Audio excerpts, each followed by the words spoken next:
Kakek tua ini sedang menggeledah jaket seorang wanita yang sedang pingsan. Tapi tiba-tiba ada 3 orang yang datang. Dan mereka bertiga mengira kalau kakek tersebut sedang mencari barang berharga milik wanita itu. Akhirnya salah satu dari mereka pun memotret kejadian itu dan setelah itu mereka pergi dari lokasi. Setelah beberapa saat akhirnya kakek tua itu menemukan apa yang dicarinya. Ternyata itu adalah sesuatu yang dibungkus dengan tisu. Ketika dibuka ternyata di dalamnya berisi sebuah obat. Dengan cepat kakek tua itu membantu wanita itu supaya bisa memakan obat tersebut. Dan setelah itu sang kakek memasukkan obatnya dan membantu untuk menelan. Beberapa saat kemudian, wanita itu pun sadar. Ketika sudah sadar, si wanita langsung mengucapkan terima kasih kepada sang kakek. Sedangkan kakek tersebut langsung berpamitan karena dia harus pergi bekerja. Setelah berpamitan, kakek itu pun pergi meninggalkan si wanita. Sementara di lokasi pembangunan, ketiga orang itu sedang merencanakan niat jahat kepada kakek tadi. Pada saat itu tiba-tiba bosnya datang dan langsung memarahi mereka bertiga karena tidak bekerja. Tapi salah satu dari mereka langsung melaporkan kejadian tadi kepada sang bos dan menunjukkan fotonya kepada si bos.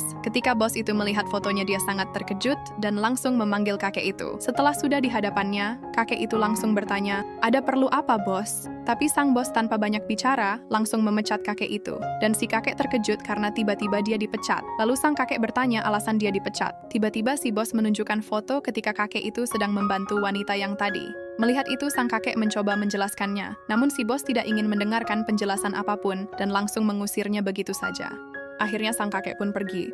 Di tengah perjalanan, kakek tersebut terus bersedih karena dia bingung harus berbuat apa lagi. Dan pada saat itu tiba-tiba ponselnya berdering. Ketika diangkat, ternyata itu dari istrinya. Di dalam telepon istrinya meminta uang untuk biaya sekolah anaknya, karena jika tidak dibayar, anaknya akan dikeluarkan. Mendengar hal itu, sang kakek hanya bisa berbohong kalau dia akan segera mengirimkannya uang. Setelah telepon ditutup, kakek itu langsung duduk dan tampak bersedih. Saat itu wanita yang tadi sempat dibantu oleh sang kakek melihatnya dari kejauhan dan segera menghampirinya. Dengan lembut ia bertanya, "Kenapa kakek kelihatan sedih?"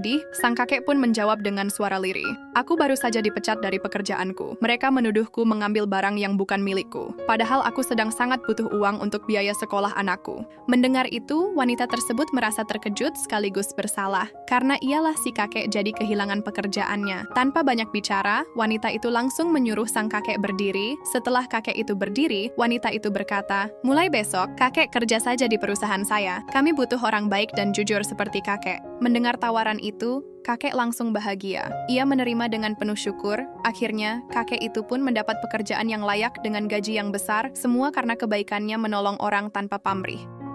Berbuat baik tanpa mengharapkan balasan tidak pernah sia-sia. Mungkin bukan hari ini, tapi kebaikan itu akan kembali padamu di waktu yang tak terduga.